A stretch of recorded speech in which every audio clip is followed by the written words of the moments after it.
And then it came like I got it like last Friday, I think. And here it is. Here it is.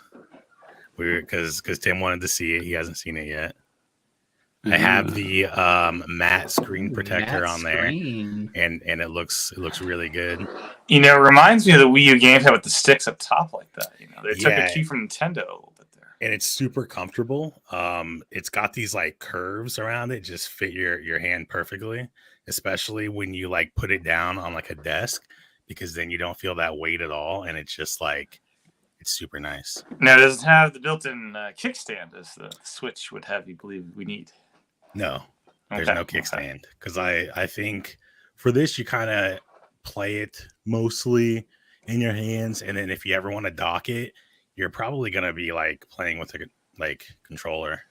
So what do have you paired a Sony controller or a Xbox controller with it? I have not. I've been using this fancy thing. My Steam controller. Yeah. And it's really nice because when I switch over to PC mode, then I have the trackpad to use. So, yeah, I've been trying that out, trying to go the all Valve mode for a while to see. Do they still sell those Steam controllers? I thought they discontinued those. No, yeah, they discontinued that, but I got in on it. I got the Steam Link and controller way back in the day. So, but yeah, here's the display. Controller. What was that, John? Looks good. The Ouya. I got to get the Ouya controller. Oh yeah. So how's the display compared to the OLED Switch? All right, so the colors and stuff, I would say aren't as like saturated as the Switch, but the screen is 1280 by 800 resolution, so it's slightly higher than 720p, which is really nice for like the overlays that you can put on, so that way you can see how like your game is running, like FPS and all that. And it doesn't, like a lot of games that don't have that format, they'll just do 720p, so you have black bars top and bottom that you can't even notice. But then do you play the whole game with the overlay, or just like to spot check? You can do the whole game if you want. I just pull it up every once in a while. Okay, because that would seem to be a distraction to have that constantly on. Yeah, you can just pull it up. So you have this menu on the side, and you can pull it up and just like change stuff on the fly. So like system settings, your clock speed, all kinds of stuff. Yeah. On my emulator, I have the frame rates per second always going in the top left corner. It's pretty small, but I always like to see like just how many frames per second a game is running in on the emulator. I don't know. Yeah. Well, you can do 4 different modes. So you can do just like an FPS, and then there's like a level 2 that shows a little bit more, than level 3 shows it more, and level 4 takes up like the whole left side of your screen, showing you like all of your CPU speeds and all that. So is there rumble in this thing? There's haptics. So you have like haptic on the trackpads, and also just like the vibration feature in the controller. Does PS5 games get any haptic support, like the Sony games that have been brought over to Steam? I haven't tried yet, because I do have Spider-Man, so I can try that out and see how it is. Because I would think that'd be proprietary to the DualSense with Sony games, at least. I don't know. Yeah. Which you could pair to that thing, probably. Well, one of the things that it has that pretty much no other system has is community controller support. So basically, you can go in and like set up your own controller configuration, and then you can just upload it, and anyone else can download it.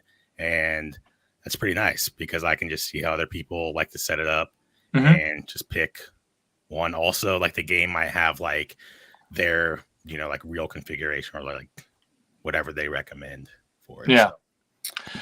Do you have a special dock for the monitor? Oh yeah. I got the JSOX dock. I'm not gonna like pull it out. Third party. Yeah, third party. So I had got this other one first, and it didn't work. And I even tried it with like the iPad Pro, and it still was like it would show video. Yeah. So it would show video for like a second, and then it would just cut out. It just kept doing that over and over. And that's all. It's the dock is just USB-C. It does power and video. Yep, it's pretty much like those little docks that you can get for like your MacBook that just have like SD card read, all that stuff, except it just has like a little spot in the front to slide in your Steam Deck. So the one I have has 3 USB 3 ports, like an HDMI that does 4K at 60, an Ethernet, and the power. Does the Steam Deck handle 4K at 60 on the It monitor? does. Okay. Yeah. So I will just put it up on my desk and I'll just play videos on it like most of the day whenever I'm like playing games or whatever. And it will just play Twitch and stuff and all that. Run like Linux 4K 60 just fine. For games though. Not for games though. Yeah. So games, it will just like scale down. You'll basically go down to like whatever resolution you set to. Pretty much 1080p is like as high as I would go. Okay. Before frames start. Yeah. No problem. Yeah. And battery life, like you're mostly playing this at home, right? Like yeah, so the battery life depends on the game, like heavily depends on the game. More than what's even the the lowest Switch. you've gotten doing so a the lowest game? I got was like an hour and a half. And that was when I like turned the screen up pretty bright and the fan was like going constantly. Because it was like a high triple. Yeah, I was playing Path of Exile, which can get pretty intense. But yeah, I was running at so I had it set to 60 FPS and it was dropping down into the 50s, but not too bad. The 50s is fine, yeah. Yeah. Now one thing about and then the speakers built in this thing, how do those compare to? Oh, it's far better than the Switch. Okay. So yeah, the Switch isn't great, obviously. I mean, they're pretty large. You can see here and they're like front facing. So yeah, they get pretty loud. I always have it around half, and I feel like that's pretty loud. Okay. If you're using headphones, you just plug in a wire. Or you can plug it in, or you can use Bluetooth. I haven't tried any headphones yet with it. I've just been using the speakers whenever I'm doing handheld. So. Okay. That's cool. But the screen, one thing that makes the screen far better than the Switch is that it has anti-aliasing. So like everything looks smooth on it. So, and you can even adjust it. So you can like put it up to like 16x in like the game settings and you don't see any jagged edges at all. Okay. That's cool. So and you got the middle tier one with the fast storage. Yep. Yep. And it came with the carrying case, which is pretty nice. It's got. Now, how long can you play holding in your hands before you start getting fatigue? Because I haven't felt any fatigue. Yeah. And the longest that I've played it at one time was probably like 2.5 hours. And I just never really felt it. And maybe I'm just like super strong, but most of the time it'll be with a little bit of support. So like my arms will be resting on like the arms of a chair or something, or like I'll just put it down in my lap, which is really comfortable if you have your hands kind of out towards like your knees. You can just play it right there. Yeah. Okay. It's really not as heavy as you think. Like it's spread out, so the weight is pretty dispersed. It doesn't like even when you do one-handed, it's totally manageable. Okay. But yeah, compared to like the gamepad or the Wii U gamepad. I mean, one's Air and one's well, I mean, just for size. Yeah. There you go. Okay. You can see it's pretty thin overall. And then compared to the Switch, here we go. The Switch screen's bigger, yeah. Switch screen. Let's see. I don't know. Or is it similar? I think it's the like pretty much. There's just more bezel and stuff with there's more surrounding space with the Steam Deck. No, Steam Deck screen's bigger. Oh, is it? Okay. Yep. It's slightly taller. I think that's like the 1280 by 800. Yeah. Gotcha. Yeah. Which works really well for like retro games and stuff because then it gives you a little more space on the sides. So you have less black bars. Gotcha. And you've only delved into Steam OS. You haven't tried to install Windows and do all sorts of I'm not going to install Windows because it's just terrible performance. Okay. Yeah. Okay. How's the boot time on it? It's not too bad. I would say maybe around like 30 seconds or so. Pretty good. Yeah. But like once you put it to sleep, you can just boot right into it at any time. It's kind of like the Switch and that it'll like pause your game and everything, which is pretty nice. So you have a gaming PC. You have this. And I'm curious, like the experience of locally playing stuff in this versus your high-end PC. Like if you were to stream your high-end PC within the house, it's better to do it locally versus streaming in the house with a better, box to back it up, or what's in-house use, like what's that like versus on the go? Well, I always would prefer like playing the game like natively on that device rather than streaming it. So like there are some games that I have on my PC and I just won't stream. I'll just play them on the Steam Deck. And I mean, it's like a pretty good experience. I mean, it feels like really good quality. You can't really tell that you're playing like a handheld version of the game. It feels like the full game. Like I was playing Cyberpunk. I mean, like it is the full game, but it feels like you're not sacrificing any quality, even though it goes down to like 30 FPS. It still looks really crisp and everything. The colors are great. So, yeah. Now, so there's trackpad. Where's the weirdness come in with it, thinking it's a PC with like mouse input and like physical keyboards, and like it's not, the games aren't always optimized for a handheld experience, smaller screen, all that nonsense, all that stuff, Yeah, so the only times that you can kind of tell that there's like a transition between launching the game and you kind of feel that PC-ness of it is when there's a game that has like a window that pops up with like the settings before it. So you'll basically see that and it'll be kind of blown up. It might look kind of weird, but you basically can press the Steam button and then you can use the trackpad and then just like select stuff. And then if you press Steam and I think it's X, it brings up the on-screen keyboard at pretty much any time. So it's pretty easy to control. And I haven't had any issue with like text or anything, which I thought was going to be a problem. Like, because a lot of PC games, they'll just have tons of stuff on screen.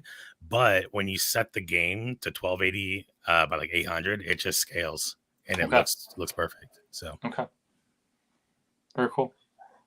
And is Cyberpunk probably the most intensive game you've tried to run on it so far?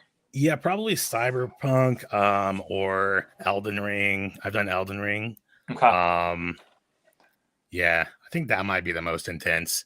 It was like 30 FPS, but it was still like really smooth. It had like a far like view distance. I could see like pretty much everything. I think like it felt like I was seeing more than I even did on PC or PS5, but I think just like the smaller screen allows some things and like the distance to be seen more clearly. Very cool. And that thing, what's the baseline? $399? Yeah, $399. Yep. Okay. And you can always upgrade it. You can put your own storage in there, which I have been watching. It looks pretty easy to do if you have the tools. So I may do it at some point, but I just went ahead and got a 1 terabyte like micro SD, and it's been working great. And if you want to charge this thing up while playing it, can you do that with the fancy battery pack that weighs 1,000 pounds? You can. You don't even need that. You can just. So I have one that I use for the Switch, and like it works great. So it's like a 30,000 milliamp hour one. And it'll charge it, or you're just trying to maintain it charges. Battery level? Yeah, it charges. Okay. Yep. While playing an intense game. Yep. Okay, because I know sometimes that can be an issue. Yeah. With stuff. Okay. Any questions, John? So you're running Linux on it, right? Yep. Steam OS. Steam OS. Okay, so Steam OS runs on Linux. Well, yeah, it's pretty much like their own version. It's of their, like yeah. It's like their flavor. Yeah. That's interesting. I didn't know that they had done that because, from my understanding, and this is like an old mindset, that just Linux did not have the same game support as you would see on PC. You would want to put Windows on there, which God forbid, please do not put Windows on that thing. But it's so cool that out a translation layer for Windows. Yeah, games, so they have a translation layer called Proton, and it basically allows all these games to run pretty much just natively, and it's pretty much like magic. I mean, I don't know how they do it. You don't even tell that it's there, but pretty much like for every game that you download from Steam, it downloads a small Proton file so that way it'll work. You'd think they could make that same translation layer work for Mac if they were so inclined. Yeah, probably. You would think. No incentive, though, I guess, for that one. They should have incentives, because then they could sell more games. But I know Apple's picky about using their graphics layers. Yeah, they're yeah. So that might be more work than it's worth. Right. Yes. And having Linux to work around is running on Intel chips still. It's not like translating to ARM as well. So it is running an Intel type chip, or no, it's running like it's running ARM. Yeah, it's running. Is it on ARM? Okay, interesting. Is it ARM? It's an x86 chip or is it an ARM chip? I don't know. Let me look this up. Or AMD? Is that another class of chip? No, AMD's just a processor brand. Okay.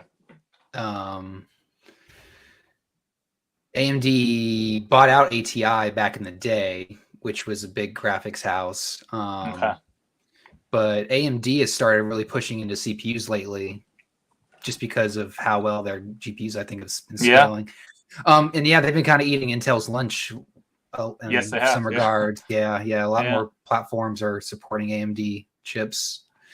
So, Aaron, can you install a word processor on your Steam Deck? I already have one. Yes, I have LibreOffice. So it has when you boot into like the desktop mode, it's like you're just running a PC. It has a store, and it's all pretty much open source, free stuff because it's Linux, and there's just tons of stuff there, and even stuff you get on Windows, you can just download from here, and you don't have to go search for it online. Does Netflix and all that stuff work on there? Yeah, just in like the browser. The browser functions in there. Okay. Interesting.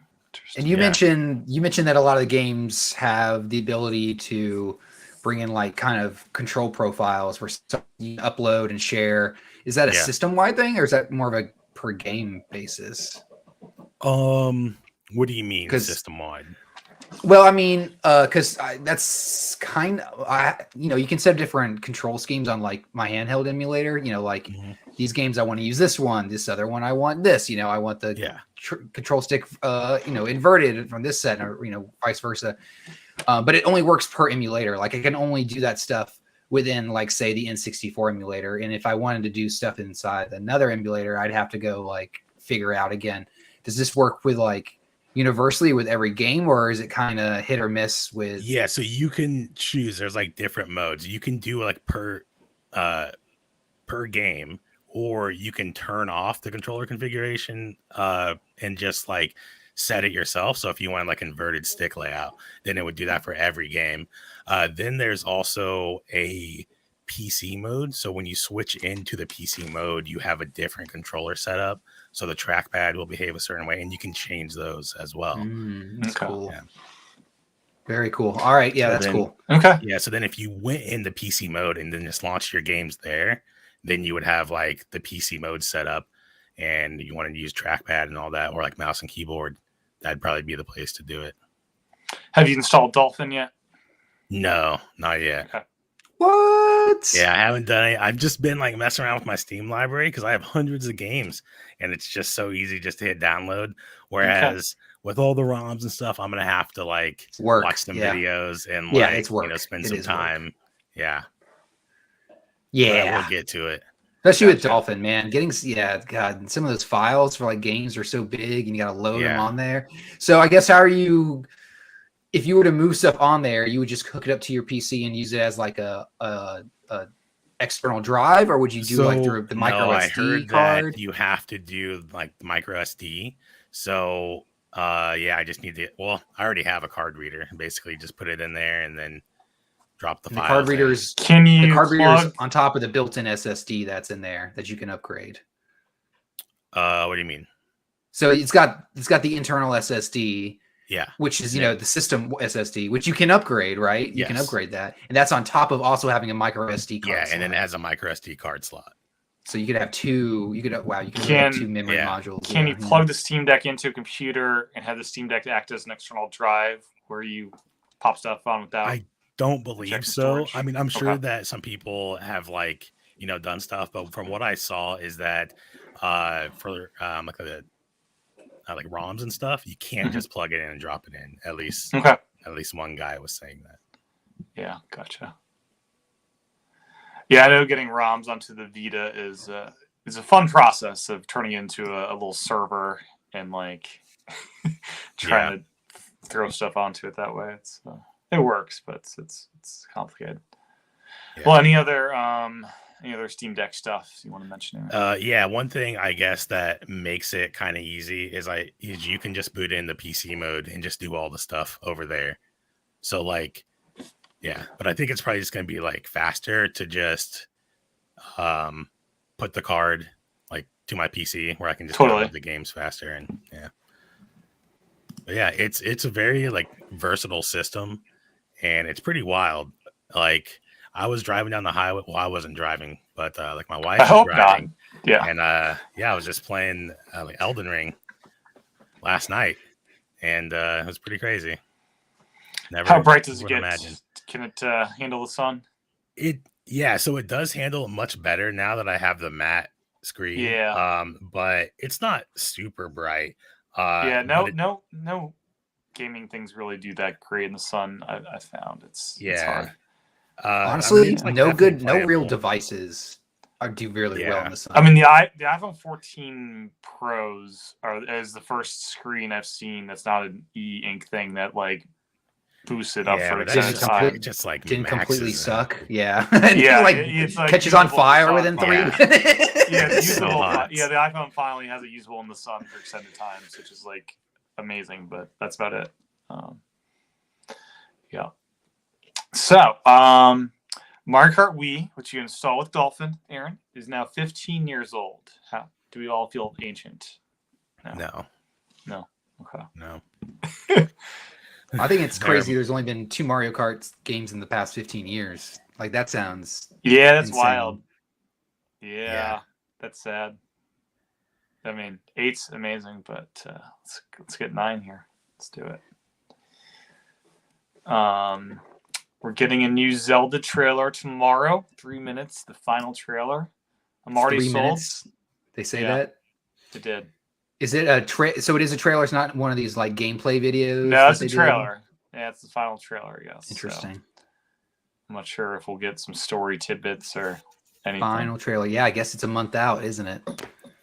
Crazy. Month away from Zelda. To not watch this one because why? I'm gonna play it. I'm gonna play it, right? Why would I watch this trailer? Yeah. It's we're so close at this point. Yeah. I think I'm gonna skip it. And there's no direct, I guess, just these little mini videos they're putting out. Yeah, I'm excited for this summer to see what kind of direct we get after Zelda launches. Yeah, they're gonna just be spitting out all their like leftovers, like what they got left. It's like what's coming this fall? Here's some slop. Here we go. We're gonna bottom of the barrel. And I'm curious, the fall lineup, what we're getting. I would feel better about the Switches next year if I just knew for certain that all I'm working on coming out would actually work on the next system. And it always feels like such a waste this period where it's like, oh, I'm gonna all these games are coming and then like no one plays them because everyone moves. I guess some people play them. There's 100 million people that have Switches, but it just doesn't feel right. I don't know. It's never. I have to think the next system will support these games. Like it seems like we're in an era where that would happen. Yeah, well. But Nintendo sometimes is Nintendo. I don't know. They could also go the route of treating the Switch like the 3DS, and it'll, there's still be some stuff that comes out for it, but it'll be the handheld, and they'll have. I actually think it's like PS4, console. PS5, where we're at a like new foundation point for a while, and it'll work on the next one, just better. But we'll see. Here's hoping. Yeah, we're hoping. Pokemon Stadium. Now out for N60 or the Switch online system thing.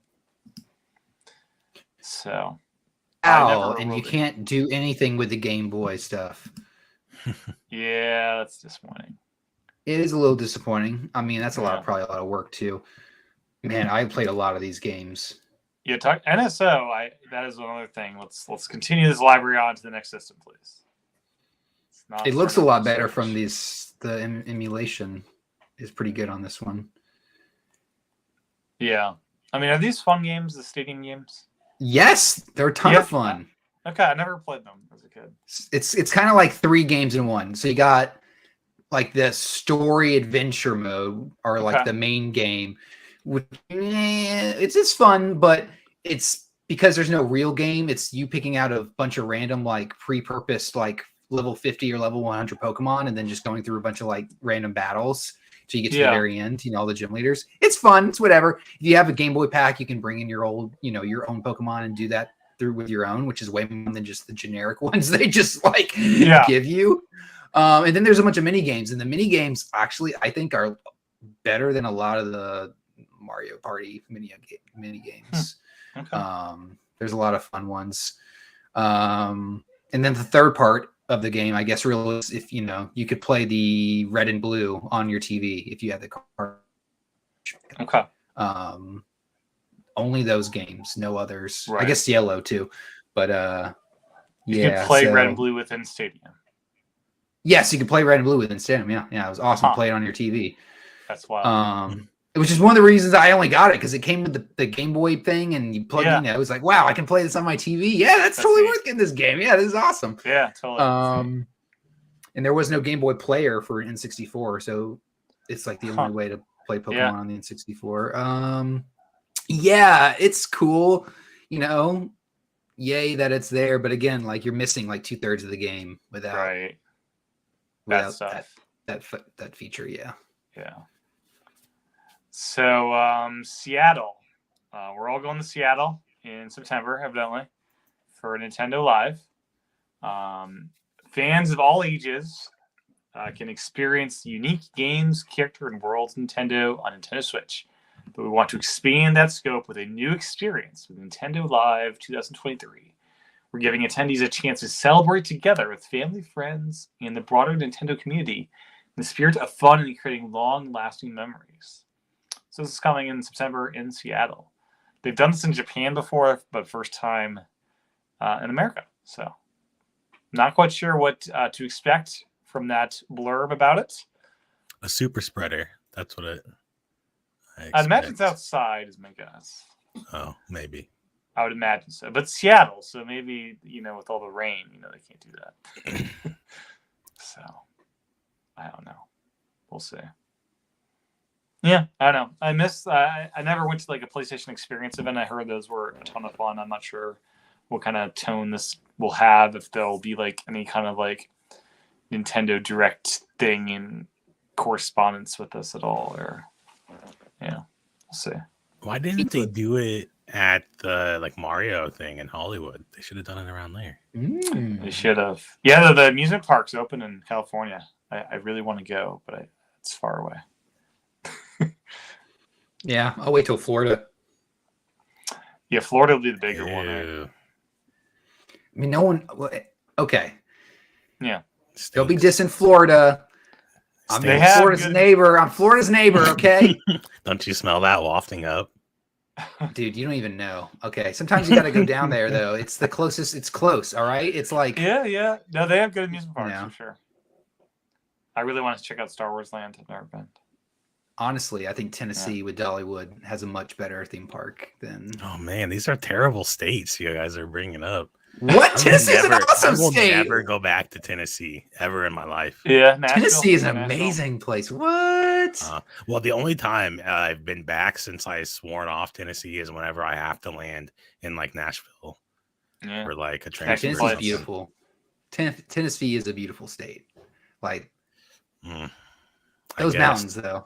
If you like banjo backwoods. Yeah. Gotta embrace all the cultures, okay? Yeah. Culture. So a character that has no hate is Poochie. Poochie the dog from Kirby is coming to Mario Kart Tour. And I really hope he comes to Mario Kart 8 DLC, because they're adding another, I believe, 7 new characters. They added a fair bit new ones there. And this looks adorable.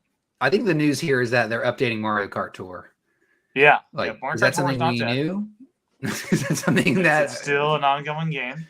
Well, it's weird that they also said that they weren't going to be like updating Mario games. They weren't going to be like doing more stuff on mobile. Yeah, they're not going to be doing more of the Mario Kart, the paid thing that we had. The Jump. What was the original one? Yeah, like was it Mario $10? Yeah. Oh, I really enjoyed that Mario game, Run. Mario, yeah, it was good for what it was, but no more of those according to Miyamoto. Yeah, but I think he was talking more in general about just Mario games, and it seems like, which is weird because they formed a new company devoted to mobile games with another company. They like it's a brand new corporation to dedicate to mobile games. DNA, is that a? Yeah. And they made a new corporation that was closed just a couple days ago. That was before Switch, right? No, it was after. It was the same time. Yeah, I feel like it was right at the beginning. Yeah, but they were hedging their bets, man. They were like, we gotta do something. To form this company, this joint company, like recently.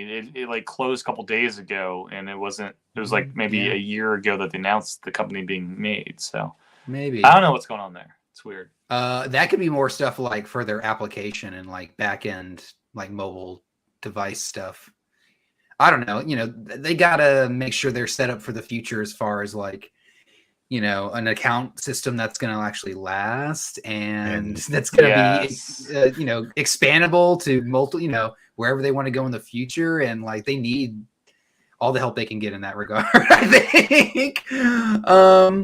And they have to keep the voice chat servers up in the Switch app. Yeah. That's terrible. So yeah, who knows what they're doing with them. Yeah. So I'll mention quickly a new game on Switch, Tron Identity, which I thought was a weird thing, and that was in a recent direct. It's a visual novel. Nintendo Life gave it an 8 out of 10. Visuals they thought were amazing, great story, multiple endings. They thought it was really good. Some weird puzzles they thought. And then knowledge of the films is helpful, evidently, to more appreciate the game, which makes sense to me. But I am a fan of the Tron movies, and I'm curious on this one. It seems interesting. Yeah. It looks like a 3DS game. Aw, that's not nice. It looks like. Why do you say that, Tim? What's wrong with looking like a 3DS game?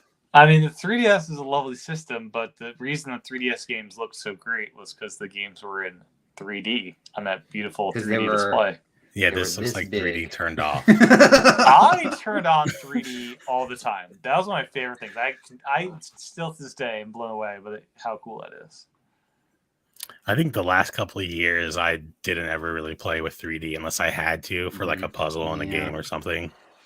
I think Majora's Mask was the last game I actually tried to put a good effort into actually trying to play it in 3D. And even that halfway through, I was like, all right, nah, I get it. It's in 3D. I get it. Yeah, I get it. I'm a fan. Animal Crossing worked pretty well in 3D. Yeah, Animal Crossing was great. Samus Returns was great in 3D. Really like that. It was of course, Super Mario 3D Land was a showcase. Maybe the next Switch is going to have a 3D screen on it. I mean, I'd be all for that, but I think we're out of the 3D era, sadly. Well, it's kind of hard to do if the TV doesn't support it too, I guess. It's kind of a halfway gimmick. Yeah, that's true. I mean, it's not like the developers were even doing it on the 3DS. Like, no one was Pokemon was like, no, we're good. Yeah, God, that was sad. That was the biggest stuff to worry about. Got bigger fish to fry. Yeah. So in the last episode, we mentioned that Sega had pulled out, Ubisoft had pulled out E3, and it's probably going to be canceled, as Aaron said. And just a day after we did that episode, it was officially canceled. No more E3. So yeah, it's gone. Yeah. Any other news stuff before we move on to what we're playing in the Spoilercast? No. Oh, okay. We're going to talk about the PlayStation handheld thing at all? We were talking about it before the show. I think we'll say that for next time. We're I don't want to run too long with the Mario discussion, which I think will be extensive. And it's still a rumor at this point that we could have just been the handheld extravaganza episode. It could have been, but the Mario movie said we move on. Move on, yes. Moving on. Yes. You got the moving on music? Moving on music, yes. So, Aaron, I'm assuming you've only played on the Steam Deck this past week since the new fancy gadget in your life. No, I've played like on my PC. I probably even more than the Steam Deck. But it's really nice because I like my PC games more than any other platform. And now I can just like stop them whenever I want to go lay in bed. I can just carry on the game, which is the save data sync is seamless. Do you have to do anything manually? It's pretty much as soon as you quit a game and you're like online, it'll upload your save. It's like instantly. And then when you launch a game on Steam Deck, it'll refresh it, or how does that work? Yeah, each time you launch a game, it'll sync your save. Okay. Yeah, so the Steam Deck is encouraging to play more on your big boy PC as well. Yeah. And I'm playing games that I haven't played, like Cyberpunk. I've never finished that one, and I've kind of been jumping into that. Not really playing it seriously, but at least experiencing it. Yeah. I bought it full price, and then I only played it for a few hours. Yeah, I bought it full price, or I bought it for $50 on the Google Stadia, and I did get my refund. I played it for probably about 4 hours on Google Stadia, which was an interesting experience to say the least. Yeah. I have it on PS5. I got a dirt cheap sale when they were still making their comeback tour. So at some point, I need to return to that game. They've been continually adding stuff since it came out, and it runs really well now. Even at 4K, I can easily get 60 FPS on it. Yeah, I hear it's in good shape, and the DLC seems interesting. Yeah. When's that coming out, the DLC? They already have some out now. I think there was a big one. There's like a new major actor that's involved. I don't know. Okay. Diablo 3. Oh yeah, I've been playing Diablo 3 on the Switch. I think I talked about that last episode. Okay. I get ready for 4. Yeah, and it's pretty fun. But then I was playing so much Diablo 3 that I was like, you know what? I should get Path of Exile because it's pretty much a free like Diablo like or type of game, except it's much more in depth. You have like all these gems you have to put into your gear to actually get your skills and stuff. It's pretty fun. Very cool. I've also been playing Warframe. They're still doing their 10th anniversary, so I'm just getting all my free cosmetics and stuff. And so for the past few months, I've been playing Warframe on I guess since I got my new Switch, I've been playing Warframe on there. But then I'm like, man, like the resolution is just terrible. It'd be great if I had like another handheld that I could play Warframe on. And now I have my Steam Deck. So I play Warframe over there instead of on. And I've been playing RuneScape, which I can play on the Steam Deck, which is nice. I can just like use my keyboard and mouse and play that, so I can keep it up on my second monitor and still be doing other stuff, because RuneScape is like it's like more of like a second screen game sometimes. Yeah. Just click every once in a while. And lastly, I've been playing Black Desert. I've been talking about this for a while. Yeah. It's just an awesome game. Very cool. You should get a PC. You should build one just to play Black Desert. Oh, I'm not sure I'm ready to go down that dark path there. It's not dark. I like my gardens, my Sony and Nintendo gardens. They're very lovely. What does that mean? I like being on the console gardens, you know. And I don't know what that means. Yeah. John knows about the gardens, don't you? The what? The gardens, the console gardens, are in there, a nice little tidy garden where we don't have to fiddle with switches and stuff. You have to maintain a garden. That's true, I guess. Yeah. You fiddle around quite a bit with your places. You added like a new drive. Yeah, I got a SSD in there. Yep. Yeah. What else have you done? And you got all these accessories. You got the VR. Yeah, I got the PSVR too. Yep. Don't you have a whole Don't you have a whole setup where you sit in front of a wheel and like a VR thing? Yeah, that's configured. That's like third-party stuff. This is like PC gaming. It's plug and play though. Yeah, stuff on PCs plug and play. You don't even really have to download drivers anymore. It just works. Like Windows, will just download stuff automatically. Okay. I mean, I should say I've never tried, so I can't speak from knowledge there. You should just get the Steam Deck. It's only $399. Only. How much was that VR headset? That is true. How much was that VR headset? It is $549. Yeah. $550. That's how much my Steam Deck was. Yeah. Wow. So totally worth it. Totally worth it. Amazing experience. Then the games. You have to buy the games. It's true. So amazing games. $1,000. I didn't have to buy any games for my Steam Deck. It's like another cost. Some of them were. I do like GT7 was free because I already owned it. Like there were a lot of games. The Resident Evil I already owned. And the games are not full $70 games on VR. But they're pretty expensive. They're like 40 or 50. No, there's one that's 50. The rest are less. They're like 40 or under typically. They're in like the 20 to 40 range, most of them. Yeah. So but amazing experiences in VR. I've had some. I don't know. It's the sense of presence is just phenomenal. Like you lose yourself in the games. It's great. It was tempting to like purchase it right before I purchased the Steam Deck. I was like, I could just get. Yeah, you had the money for either Steam Deck or VR, and at some point we'll get you in the VR train, Aaron. Maybe a holiday bundle or something will get you in the door. Maybe. Yeah, we'll see. Yeah, could just build a new PC. That's true. So, to get a VR headset and PC? Yeah. Well, I mean, I can already do VR. Fiddly as well, but the cool thing on PC is there's like mods for like Hogwarts Legacy, like Elden Ring as a mod. There's like mods for games so you can play. Like, plus, there's a lot of VR games that I got in my Steam library already. So when they came out with the VR version, if you own the game, then they would just add the VR version. So if I get the Steam VR.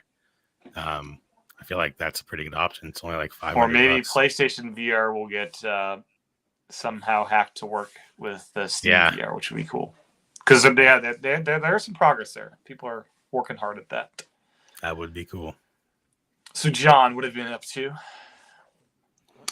Splatoon had a Splatfest, which I played. Did your team win? I actually don't know who won. I haven't played since Splatfest is over because I've been watching Love Is Blind season 4. So, that's a good show. I didn't know season 4 was out. Season 4 is out. So, what were the teams? The Splatfest. Okay. Oh, that's a good question. It's conspiracy theory. What conspiracy theory are you? Aliens versus Bigfoot versus what was the third one? Aliens versus Bigfoot versus Nessie. Loch Ness. Oh, okay. Loch Ness. I mean, aliens is not a conspiracy theory. That's real. That's just real. Yeah. It's real. I mean, Bigfoot. I mean, that's probably real. Technically, maybe just like I think they're all real. A hairy human. Loch Ness may be real. Which one did you go for? Aliens. Good. Yeah. That's the right one. It was fun. Yeah, because they had like the generic little like 90s green alien with the black eyes as the mascot. I was like, oh my god, I love this. I was like, I haven't seen you in forever, little alien friend. So it's definitely. So what color? Aliens be green, right? They were green, yeah. They could be green or was gray. Was Bigfoot brown?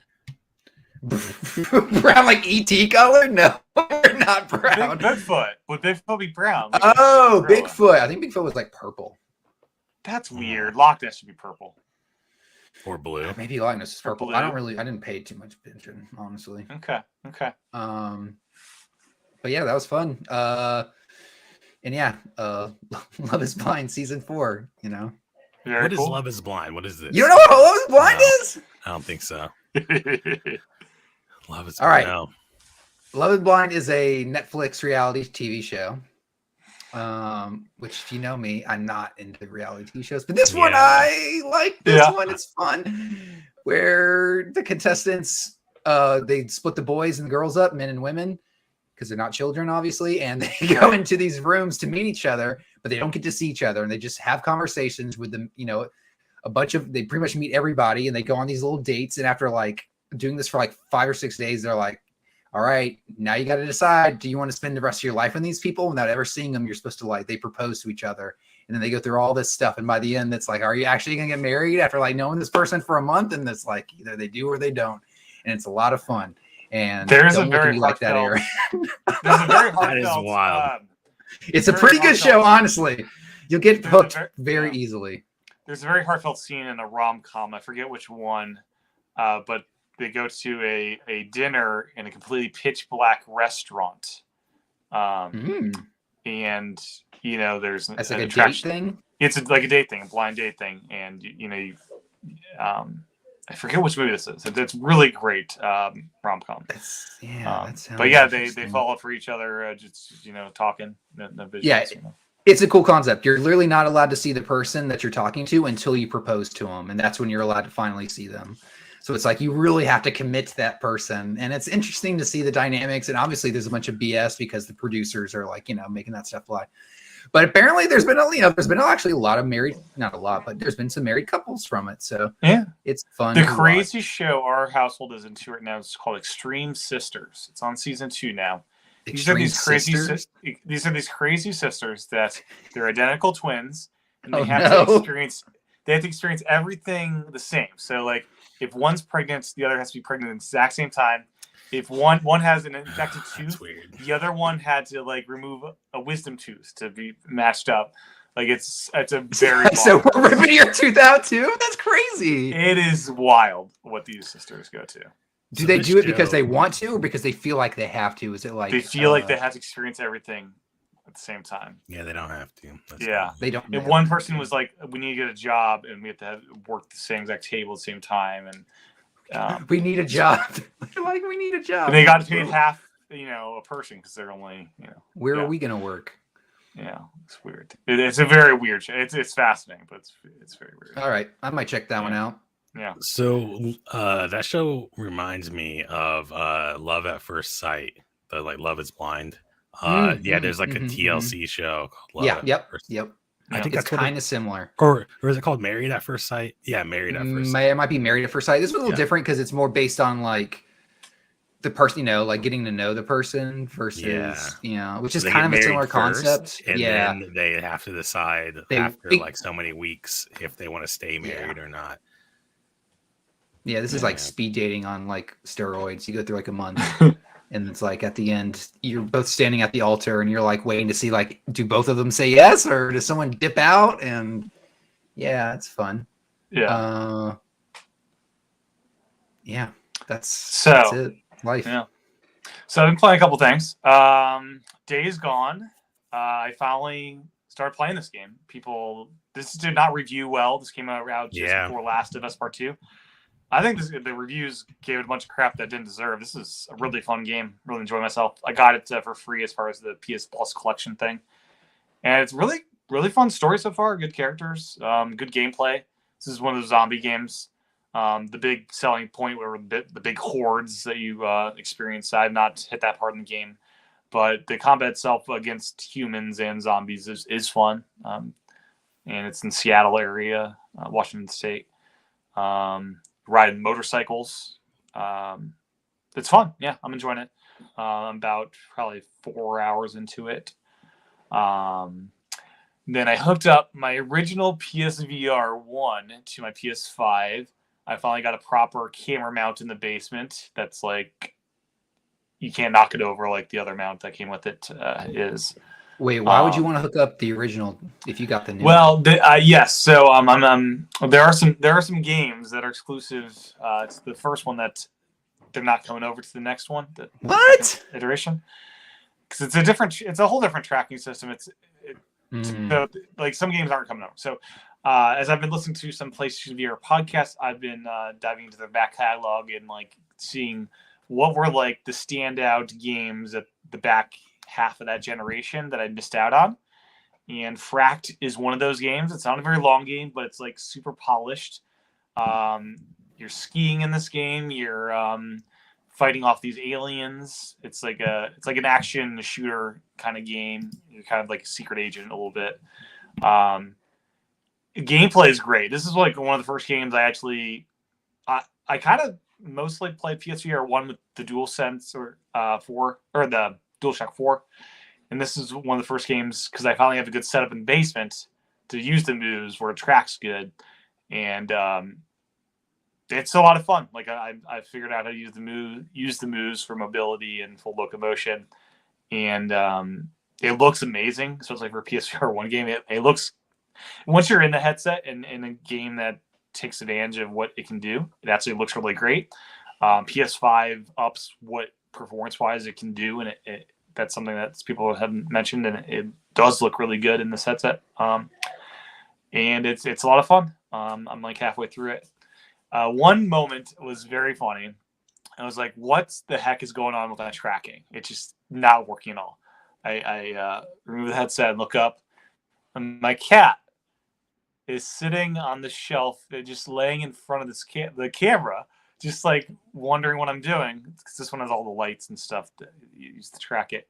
She's just sitting there, chilling, just like, what are you doing, human? And it's just the most adorable thing, but it reminds me how much I appreciate the inside-out tracking of PSVR 2, where a cat can't sit in front of your camera to block the tracking. It's just kind of funny. But it's a testament for how good my new camera mount is, because the camera did not get knocked off or anything. It's still nice and in place. So, the next game is Creed. Just came out PSVR 2. It's a boxing game, obviously. Creed, yeah. Oh, Rocky. Thought you meant like the movie, the 90s Christian rock band. Oh no, this is the Rocky franchise. Rocky, I will take you higher. And the movie, it's Creed 3 just came out, and that's an enjoyable movie. But they released the updated version of Creed for PSVR 2. I never played the original, and it's a lot of fun. It's a good workout. Punch? There's something you're punching, you're boxing, you're punching. It supports full room scale. I'm using the joystick to move around, but if you had the space, you could like rent out a boxing ring, and move around a boxing ring. It would follow you around. I don't have that kind of space to do that. But so I did the first campaign. There's 2 campaigns. I did the hardest difficulty, and I tracked my workout with the Apple Watch here. And over the 2 hours, 11 minutes, I burned 1,570 calories of active calories. And my heart rate was in zone 5 for 13 minutes and 8 seconds. That's 170 beats per minute plus. It was in zone 4 for 10 minutes for 13 minutes. It was in zone 4. It was in zone 4. Is that good? It's a good workout. It's a good cardio workout. Okay. It sounds like a lot. I don't know. That sounds like cardiac arrest to me. I don't know. This is like an anti-Creed. I'm uncomfortable with my heartbeat like going over 100. I'm like, oh no. I'm like, no. My highest zone was zone 4, which zone 4 for me is 158 to 169. So it's in zone 4 for 38 minutes. Which is pretty high. And then it was in zone 3 for 33 minutes, 145 to 157. It was in zone 2 for 18 minutes. That's 133 to 144. Then zone 1 was 28 minutes. That's under 132 beats a minute. So really intense workout. This is just boxing? This is just the boxing. Creed game? Creed game, boxing. So there's a campaign, like story campaign, where you're fighting these different major characters from the movie franchise. Then in between each boxing round, you have these training sessions where you're like fake running and fighting, hitting the beef or whatever from Rocky, what it was that were in there. And you're doing all sorts of training rounds, which is a lot of fun as well. But some really intense matches. I lost a couple. I was doing this on the hardest difficulty. I've not tried the easier modes. I said, let's do the hardest mode. I got a little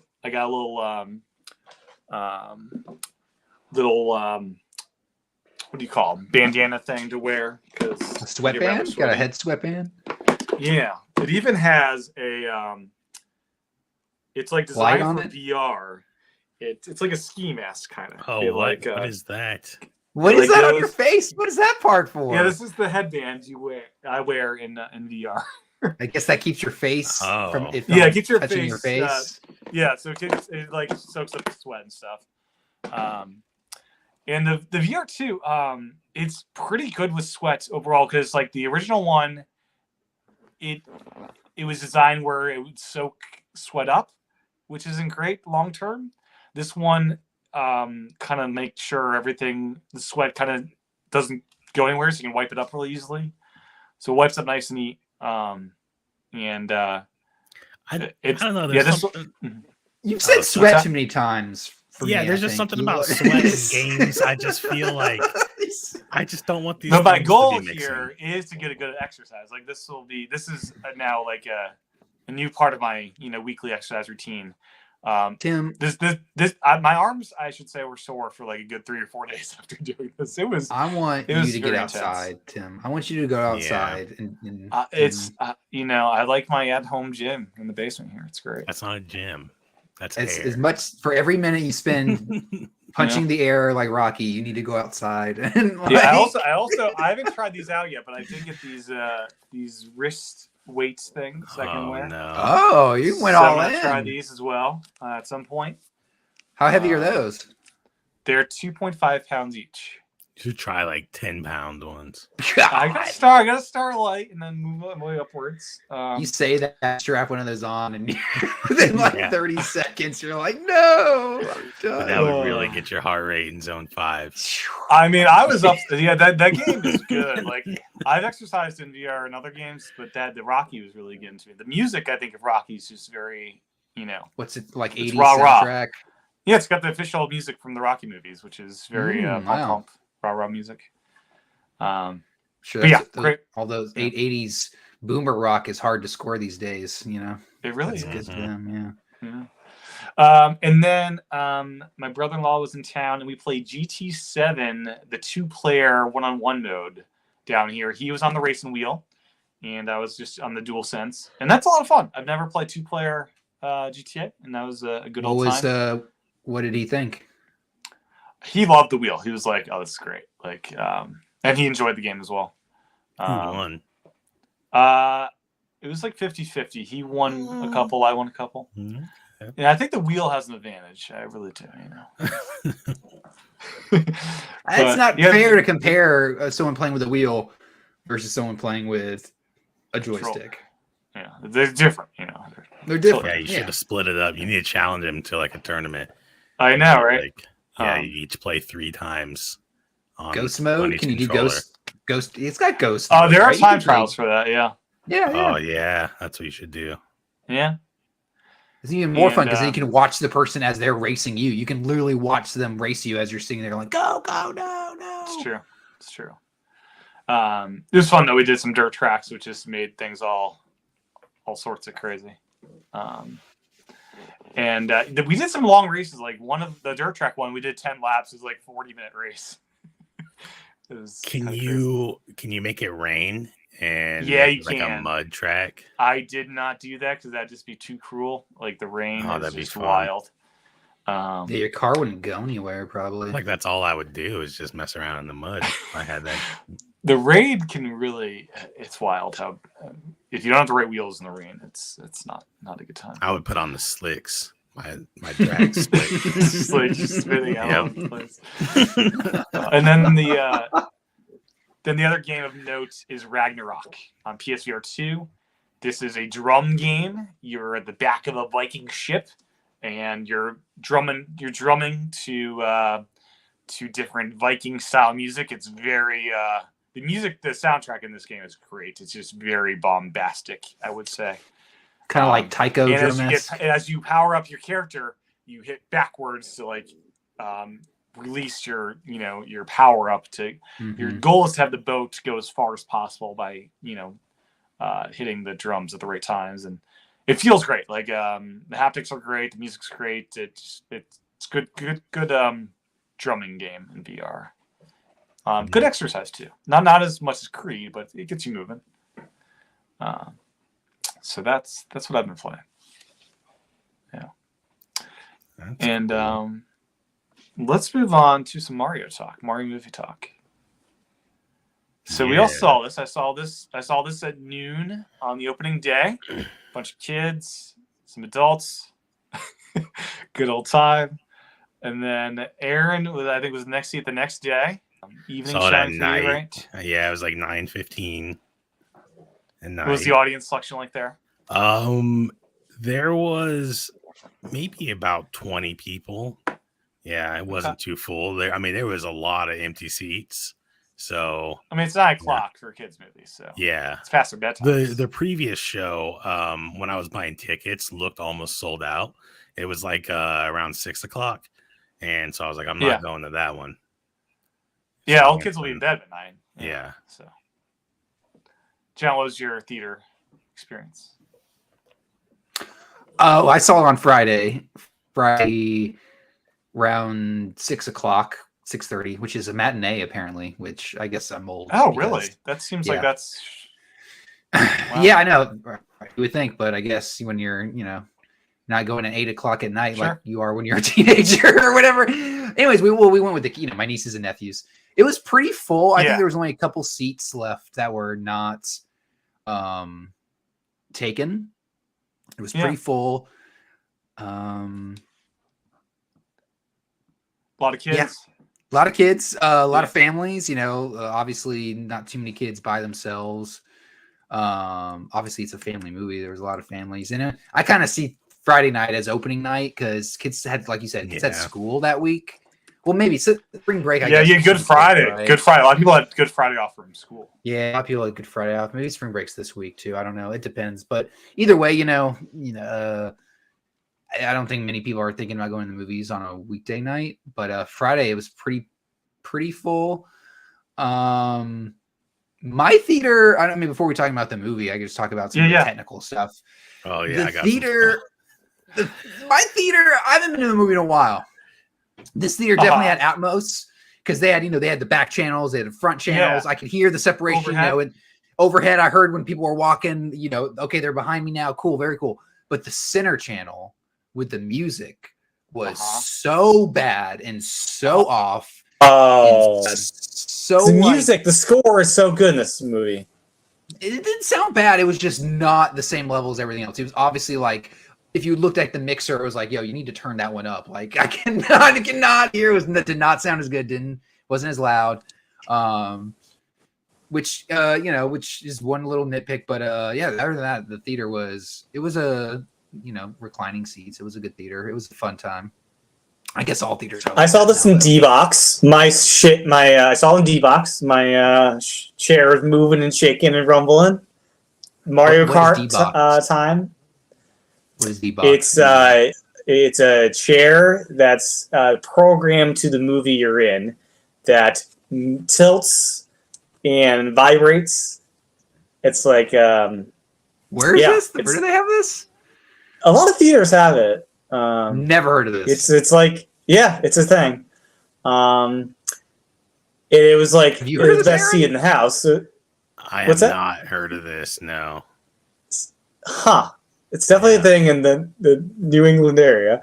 It was the best seat in the house. Loud? As well. Are the seats loud? No, they're not loud at all. No. But it was part of the movie where you're like twisted and turning and stuff. Yeah. I thought that'd be kind of distracting for a movie. It's not. It's like, I don't know. For me, that's immersion. Tim, I think your like mic switched. It's like it sounds very iPad mic like. The whole broadcast has been the iPad microphone. No, what? But did you hear that, John? It like changed the quality. There was a few minutes ago. An audio. Yeah, and now you're kind of. I can leave and come back. I will leave and come back. I will be right back. All right, goodbye, Tim. I just want to make sure it's getting good quality. It doesn't sound like a tin can. A Tim can? No, a tin can, but yeah, a Tim can. A Tim can? Oh, thank God. Okay, I'm back. Oh, you sound so much better. Yeah, that sounds better. Okay. Same exact mic. I don't know, the web browser might have just you hit the bandwidth limit on this duck thing. What are we? What's this thing called? StreamYard. StreamYard. Duck thing. Whatever this duck thing is. So this movie has now become the biggest global opening ever for an animated film, beating out Frozen 2. Then they cheat, 377.5 million 5-day opening at the global box office. So, and they've said Frozen have a 5-day opening though. It did. It had 358.2. Was its 5-day opening? But did Frozen release on like a Wednesday or whatever, or did Frozen it release 2 on Friday and then they counted until the following Wednesday? I'm not sure. I believe it was also Wednesday, but I'm not sure. Yeah. But it's a big success. So that financially at least, and I imagine we're gonna get a sequel, especially based on the. So we're gonna talk spoilers. You think we're gonna get a sequel? Oh yeah, we're getting Yoshi in the sequel. Did you guys stay for the post credits sequence? Well, before we get to the spoilers, I gotta tell you about my experience in the actual theater itself. Yeah. All right, so I've never been to this theater. Now I'm used to like Alamo Drafthouse. I don't know if you guys have been to an Alamo Drafthouse. I've not had the pleasure. Nice I've been to Los Angeles theaters like the ArcLight and some fancy ones out there, but no Alamo. You're gonna have to try a Drafthouse. It's pretty great. You have like pretty nice seats in most of them, like recline for the most part, and you have tables and you order food and beer. Yeah, it's really nice. Yep. And they usually have themed food, so for like big movies you can get a themed meal, which is so you can get some mushrooms at the Mario movie. Yeah, I'm sure that they had something good, maybe some stuffed mushrooms. Yeah, stuffed mushrooms. Absolutely. Well, they don't have any Alamo Drafthouses around here, but there was a theater I found that is called I want to say it was like Silver Spark or something like that. Mm-hmm. So I like go there and they kind of like were set up like a draft house. You could order food and all this. They had like we have a couple of those chunkies, as they call them out here. Yeah. Well, I go first thing. I walk into the theater and it looks clean in like the lobby and stuff. But you go inside the actual theater itself, and at first it just smelled like fart, and that never went away. That it was like permeating all the fabric in that theater. It smelled like fart. So then the trash cans were overflowing, all of them, and the people next to us, they smelled too. Like it was one of those those couples that they met in high school. And they were the nerdy people that like had their own lunch table. And there's nothing wrong with that. But once you get beyond high school, you got to start taking the showers. Mm-hmm. And they just didn't.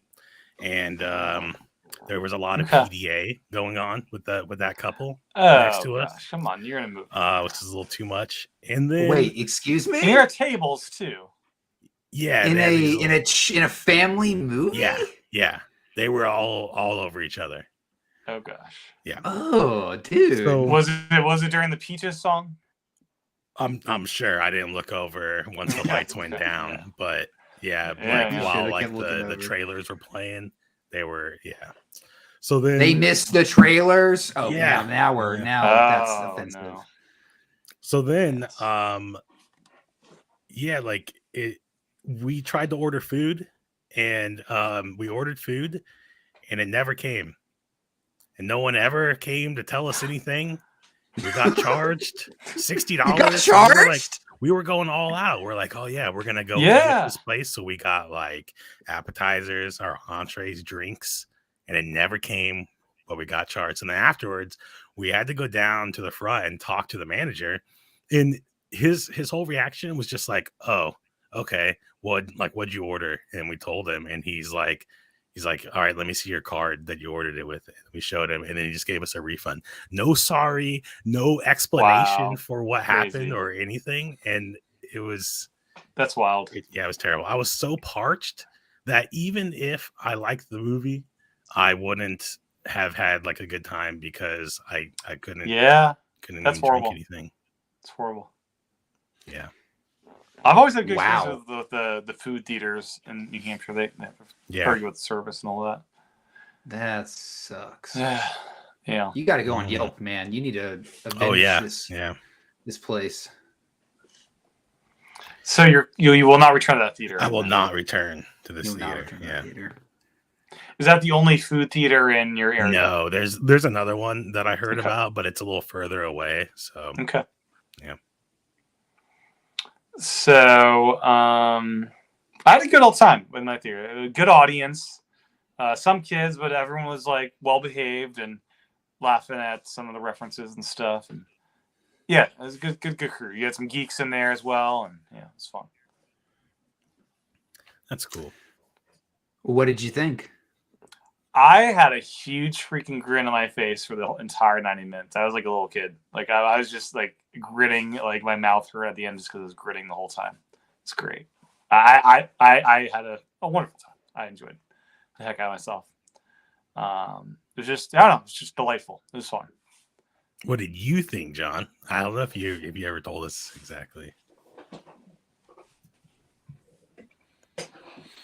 John? No. I liked it a lot. I actually enjoyed it. I had a smile on pretty much the entire face, the entire time. Yeah. I have a few things that I'm like that are just nitpicks but like honestly, in the grand scheme of like what this could have been based on the source material, like right, like there's no like story you have to go on. Yeah. There's no story here to base anything on. Like you don't play Mario games for the story, right? You play because they're fun and they're there's a lot of action and stuff. So I feel like it was exactly kind of what it needed to be. And based on the trailers, it's what I expected it to be as well. It was. I'd say it was on par with what I expected it. I mean, there's some weird things like seeing Mario's family was just like very weird and kind of off-putting at first. I was like, I don't. Did you see who played the voice for his dad? Yeah. Charles Martinet. Yeah. Charles Martinet. He was also in the Punch Out Cafe. A different character, Charles Martinet. Yeah. No, it's the same character, wasn't it? It was his dad in there, right? A different character, I thought. He played two characters. No, I thought it was the same character. Yeah, I mean, honestly, the biggest gripe I had with the movie was I was so immersed. I thought the music was probably the highlight.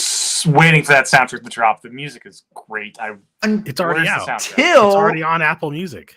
What? It's on Apple Music. It's been on Apple Music for a while. Yeah. Yeah, for a few days. But the problem with the soundtrack is it was so good that in these moments where they dipped out of it and went into these terrible pop songs, it made me so disappointed. I don't recall that. What were the pop songs? So it started okay. They started with "No Sleep Till Brooklyn" from the Beastie Boys at the beginning of the movie. Yeah. Which it fit. I'm cool with it. It's quick. It's upbeat. It works. By the time "No Sleep Till Brooklyn," that's cool. I get it. And it's an 80s movie too, so maybe there's an 80s thing. But then by the time we're doing like the Aha song, "Take on Me" in the Donkey Kong like world, while they're doing like the carts and stuff. No, I'm sorry. There's too much good music in these games to be playing freaking "Take on Me" in the middle of this movie. That was a little like, this is the best you can do. Like, I don't know. That to me, that was kind of like, what was going on? There was a couple other songs in there. This is a killer soundtrack. It's 90 minutes long. No, it's pretty much it's like pretty much the whole movie. The whole that's very rare for like a movie soundtrack to like the movie itself's like 90 minutes. The soundtrack's an hour and 28. I can't wait. I'm excited to listen to this. Yeah, I mean, other than that, no, I enjoyed it a lot. Animation was like really, really good. It was there were beautiful. A few things like this is like that were just if we get a next version of Switch, like let's I mean, Cranky Kong they mentioned was Donkey Kong's dad, which is weird because he's not like that's not how the games go. So I was kind of weird that slipped by like Miyamoto. I was kind of like, I liked. I don't know. Okay, so at the beginning they have the commercial, and I love how they like do we overdo with the accents, and I heard like they tried like Chris Pratt with the full Italian the whole movie, and didn't work for like it was too distracting or whatever. Like he kind of blended in. Like I thought the voice acting, including Chris, was like appropriate for what they were trying to go after. I found the voice acting from Chris to be completely passable. It was invisible to me. Yeah. Serviceable and almost invisible. By the time we were 3 or 5 minutes into it, I had completely forgotten and kind of just accepted it. Now that's to say that he was definitely, I think, the weakest voice performer in the movie. Not Cranky Kong. Oh, who was Cranky? Cranky Kong was what's his name? I forget the name of them, but it was Ian Michael Black. No, is it Ian Michael Black? Was it? No, it's the guy from Portlandia, right? Oh, Fred Armisen. Yes. Yeah, it was Fred Armisen. Yeah, that was okay. I mean, I thought Luigi, Charlie Day. I love Luigi. Was really good. Yeah. I thought Bowser was good, obviously, but Donkey Kong was okay. I got used to Donkey Kong pretty quick. It was just his voice, which it was just Seth Rogen, which it worked. Yeah, it worked for a couple minutes, I guess. But Toad's voice, it was a little hard for me to get on with Toad's voice, only because I never imagined Toad's voice to be so human-like, like literally just like a human talking. I'm like, does Toad even like speak like a human? What's going on? I wish he became Captain Toad. They played the Captain Toad music. I wanted him to be Captain Toad, but he was just a normal Toad. That was good. No, I bought into it after a minute or two. Like, okay, this is Toad. I love the little distraction of him cooking for them.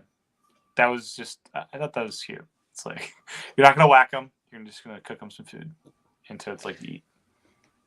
Yeah, I mean, it was nonstop, just stuff everywhere. References. Yeah, I had a big grin. I had a grin on my face the whole movie, but especially Catsuit Mario. Hell yes. That was I was a little shocked to see Catsuit Mario so early in the movie. And and that's another thing. I was thinking there's so much in this that's based in Odyssey. Yeah, the storyline is Odyssey. The storyline, some of the levels, like I mean, there were a lot of things I was like, wow, I was kind of shocked that they were basing it more on the more recent Marios and less on like evidently classic I didn't catch this at the time, but that whole World 1-1 of the original Mario movie is in here as going to the in New York, going to the apartment. As they're walking through. That's level 1-1. Yeah. I didn't catch that at the time. I was like, oh, that's nice touch. Yeah, there's a lot of stuff. Well, have you been scrubbing through the movie that you did not illegally download? Obviously, I've not yet done that. Okay. Neither have I. No, I definitely don't have a copy on my computer. No. But every frame just has some just delightful reference in it. Like it's I loved. So I'm not like when I saw the blue mushroom. It's like, oh, he's gonna get small, and I don't think most people in the theater really knew that. So it's like I felt kind of like, oh no, it's gonna happen here. It's gonna be good. My favorite. I mean, there's so much stuff, but I don't know that blue shell reference when the guy like screamed out that he was gonna like take him out. Yeah, a kid in my theater started screaming, like blue shell, and I was like, oh my god. Yeah, he didn't have the horn, the block it, the horn. Yeah, I'm like, man, I'm like, they're taking some of this stuff very literally, like, literally blue shell, like coming and spinning and knocking them out. But it was good. All right, Aaron, what did you think? I liked the movie visually. That was pretty much about. I like Charlie Day a lot because I just felt like it was just funny. It was just to see Luigi with like Charlie Day's voice. But my big complaint about it is that there was no substance. Like it's a kids movie, yes, but every kids movie I've seen has substance to where you can follow it and it does like things make sense. This movie was like they never really explained what was going on. It was like, okay, now we're doing this, and it would just cut to it, and they wouldn't even say what they were doing. Sometimes it would just cut to a new scene, and then you were just supposed to know, yeah, this is the next logical step because it's in the movie timeline. Like, and there were some weird cuts. The pacing of some of the cuts were kind of odd. Like jumping back and forth between Luigi and Mario, you mean? Not even the jumping back. Oh, sorry, John. Yeah. No, go ahead. Go ahead. Oh yeah, for me, one of like the biggest ones was like to the Kong place. They're just like, oh, we're just going here. And then right after that, they're like, oh, we're going to the track. And they just cut to Rainbow Road. And like that whole sequence right there, there was no transition between like, why are you going to the Kongs? It's just like, oh, we have to get on carts now. Why? Like, why do the Kongs use carts? Are we now adding this into the Mario universe? Like Mario Kart? Diddy Kong. Actually, yeah. Diddy Kong. Diddy Kong yes, Racing. like Diddy Kong Racing came first, even though it didn't. I love that. I did love the Diddy Kong, the Donkey Kong rockets. It's like, oh, that's from Tropical or whatever the Donkey Kong games, the country games. Yeah. I mean, when they started playing DK Rap, I was pretty happy. I was like, all right, you can't really mess much up after they started. But they went, the Kongs, they have the army because Toads can't fight. So they explained that, and then they needed to get there quickly because Yeah, they mentioned Rainbow Road was a shortcut. Yeah, so they did, and they mentioned they needed to get there quick, so they used the carts. I love the cart UI. Picking the carts is exactly. Yeah, that's great. They did have like some opportunities, I feel like, to add some substance. So there was like a part where they were asking Peach where she came from, and they had already like alluded to like the Luna or the Lumas and stuff, so they could have like expanded on that. And then I think Toad or someone says like there's so many planets out there, so it's kind of like they could link Peach with like Rosaline, but they didn't. And yeah, I feel like that was a missed opportunity. Yeah, it would have benefited from an extra 10 minutes to flesh some stuff out. I think they really wanted to hit the 90-minute mark for the money reasons of being able to do more showings or whatever, which, Well, that and you can't keep a kid's attention for more than 190 minutes. I could think you do an hour 40. No, you can't do an hour 40? No, Tim. No. Okay. Yeah. I have a 7-year-old and a 4-year-old niece and nephew. Once you start hitting that over an hour mark, you're going to know this soon. Yeah. They're wiggling around. They're done, man. Yeah. They're starting to get bored. Like that movie, I get the pacing. I understand because they got to keep the kids' attention. But at the same point, I thought the pacing moved a little too quick and they didn't stay anywhere long enough for us to actually appreciate it moved. I'm like, okay, we're in the Badland, the Darklands, and cool, there's the dry bones and all this is great. Boom, we're moving on. It's just moved very quickly. I'm like, they're trying to show us everything, which I get. Again, that they have to shove so much in there, but I think I agree that the pacing and some of it didn't feel. It felt too quick for a lot of stuff. Like I was like, can we hang here for a minute and like, enjoy some of this? Maybe a little bit more. I don't know. Yeah, the Shy Guys are great. Yeah, it was pretty cool to see them. But like with this being the Super Mario Brothers movie, I feel like they could have like focused more on one, time period. So maybe do like a Super Mario World theme like movie, right? And then the next one, because there's going to be a next one. You can incorporate other games. So that way you have a time to really show off all the stuff without just throwing in everything. I feel like everything had to have at least one frame. Yeah, I think they felt to just like hold no bars with just everything in case this is the only one. And then hopefully with the sequels, they'll refine it a bit from there. Yeah, I can see their like urge to wanting to nail it really bad and make sure that they everything done that they or like set a good foundation almost. So now they could go off and maybe like a Mario 3 theme movie, or hell, they could do like a Mario is Missing theme movie. Like there's so many things they could do. I want to see Mario. The Mario and Luigi RPGs would be fun, especially with the Bowser being a more fleshed out character in the RPGs. That could be cool. Did you guys see the Yoshi herd in the background? Yeah, on Yoshi's Island. Yeah. Dinosaur Island, probably. The thing at the end after the credits. So we Yoshi egg. Yeah, they're gonna do We're it. getting Yoshi next movie. I love the Peaches song. John, last episode you said there's going to be at least one musical number, and I think. Did I say that? I think they nailed the musical. Yeah, you did. You said there's going to be one musical number. It's a kids movie, and I really love that song. Jack Black's in there. I was like, "There's Jack Black in this movie," so there's going to be. My worry was that they were going to go through the traditional, like, all right, we need a hero song, we need a ballad, we need a upbeat, we need a downer. You know, they didn't do any of that, which I'm really happy. They're really stuck with the themes of the Mario games. Yeah. And even the sound effects, like, you know, Luigi's phone ringtone is the GameCube startup sound, and you know, all that stuff. It was really good. The sound was like sound and animation was like next level for sure. I love. But yeah, I hope we do get wacky. More I want to see more. Yeah, I love the wacky Luma in the cage. That thing was just freaking hilarious. That was probably one of my favorite characters. Yeah, it got dark fast. It's so dark, yeah. And Peach freezing Bowser, very cool. Show her have some power. Yeah, that was cool. I mean, the invincibility star at the end was kind of a cool, you know. Although I was kind of thinking, like, man, those are like you get one of those the first 30 seconds of the first Mario game. Like, why is that so special? Yeah, I thought it was a power star from I thought it was a bigger thing. Which, you know, I guess you saved the fun part for the end, which is, you know, I'm sure the next movie it'll be even bigger star or whatever.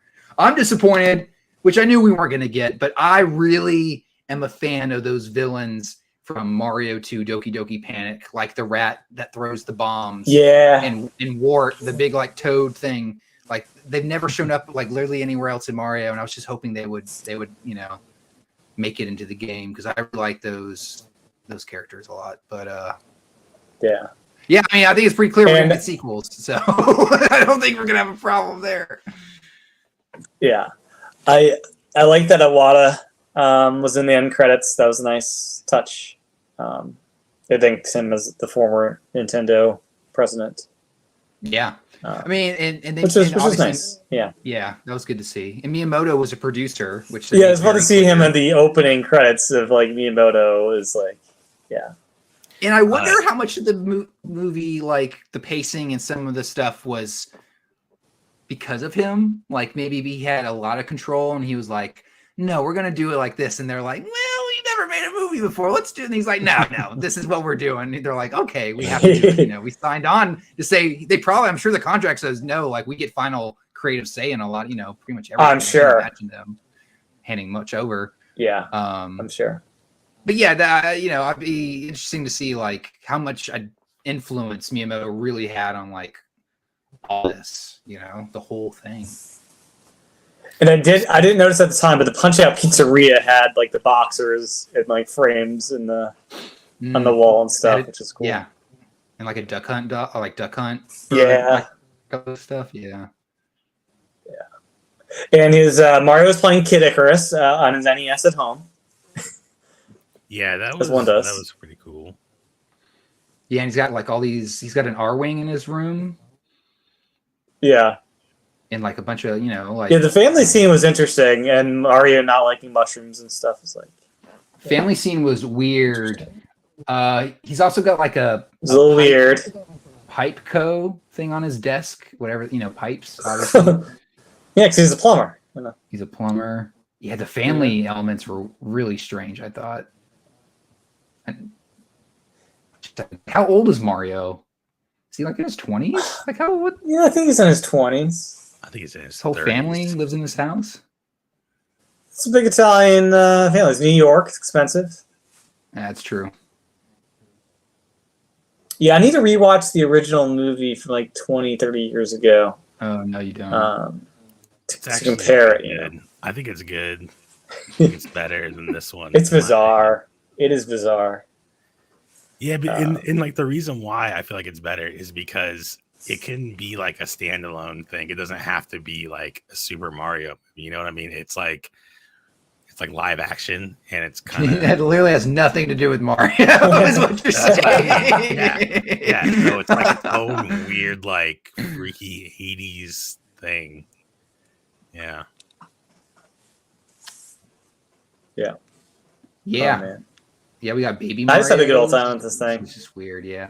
Yeah, it was good. Oh, I love the baby. Yeah, the baby Mario and Luigi were so adorable. Yeah, and I was glad they threw that in there.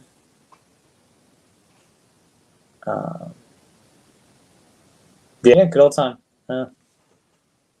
Do you think Mario bringing the Mushroom Kingdom into New York City in that moment created New Donk City at the end of the movie there?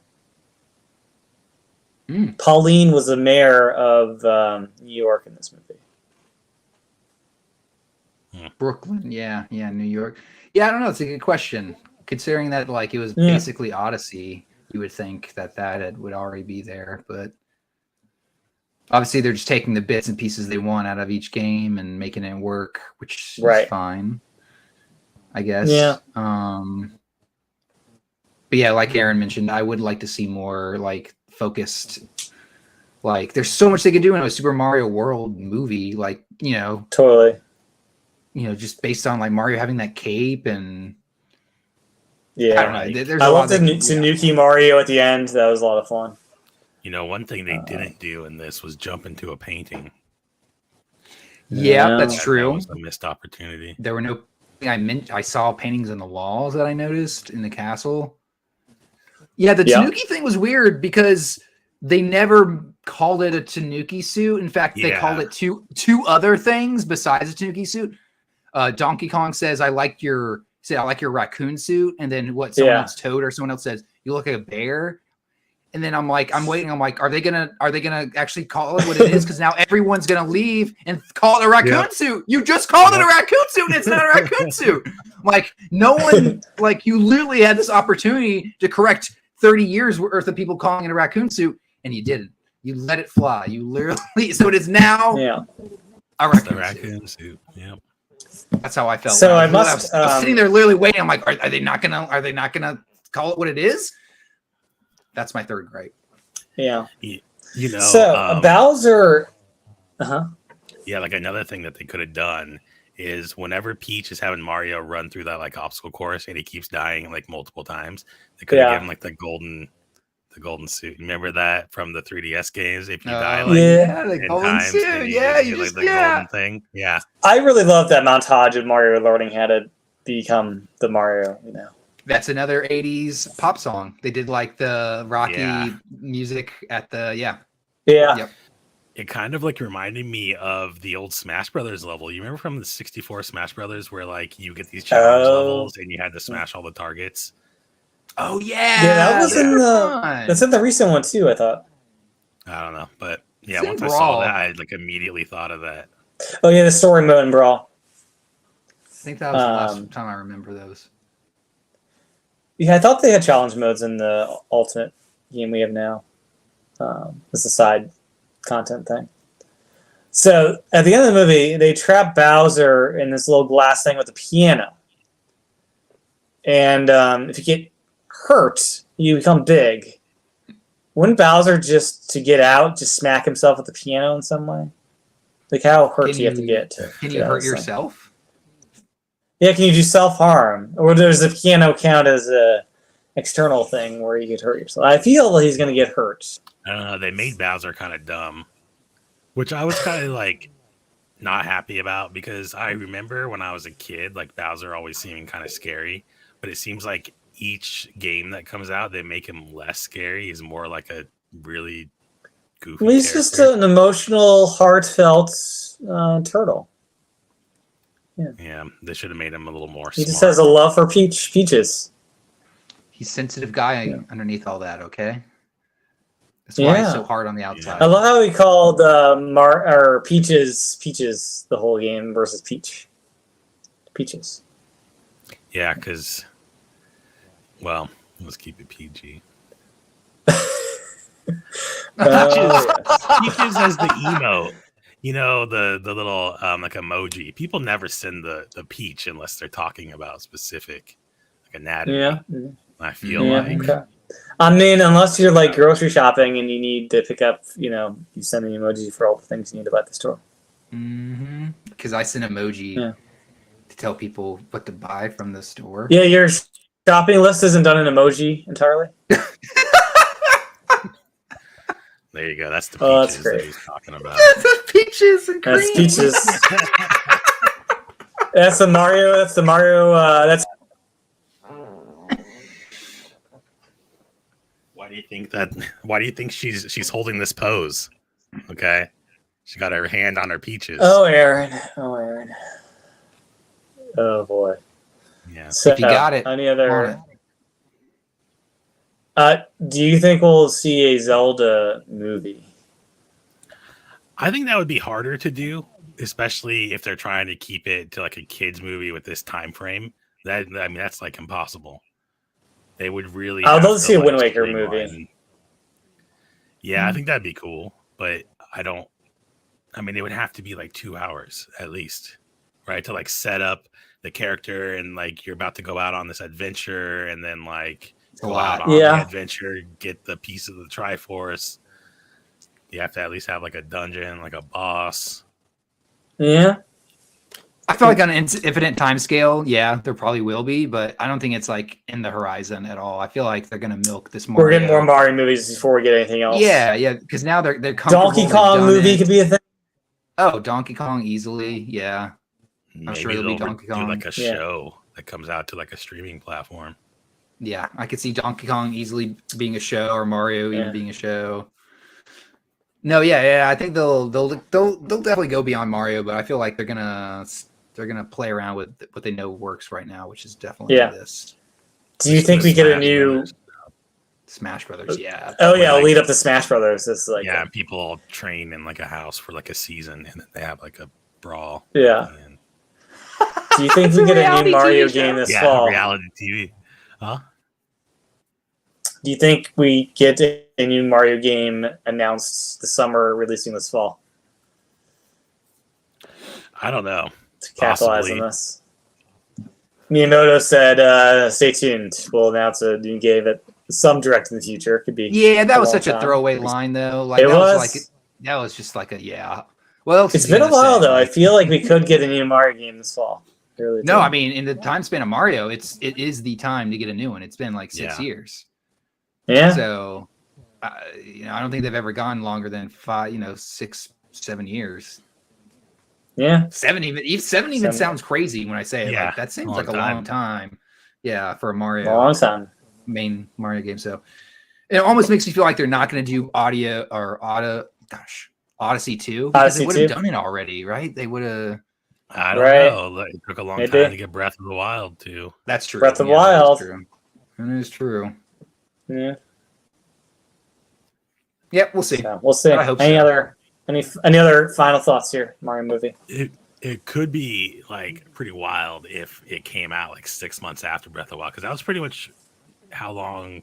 Yeah, like was, right? That was the formula for the opening year. Repeat. Yeah, we also got Splatoon, which we also got a sequel of. Yeah, it could be also one of those things where they're like, the new console's coming so close, we need to hold back Mario for that new console. Like, that's totally something. Sure. They could. Could be. I could see them doing. So, like, are you guys hearing anything about this? Because I'm not really hearing anything new, other than like people are just assuming, right? Right, we're assuming because like Mario movie, theme park, why not? Yeah, I don't know. I feel there was something with NVIDIA and the latest chip that people were saying might work with fit for a Switch 2, but no, I have not seen anything concrete coming out as far as specs or actual rumors or anything that seems legit. I will say though, I don't think we got many rumors before the original Switch came out either, like hardware leaks or anything. No, we got that funny render. Oh yeah, that weird. That wasn't at all. Yeah. So maybe Nintendo's just pretty good at keeping that stuff under wraps.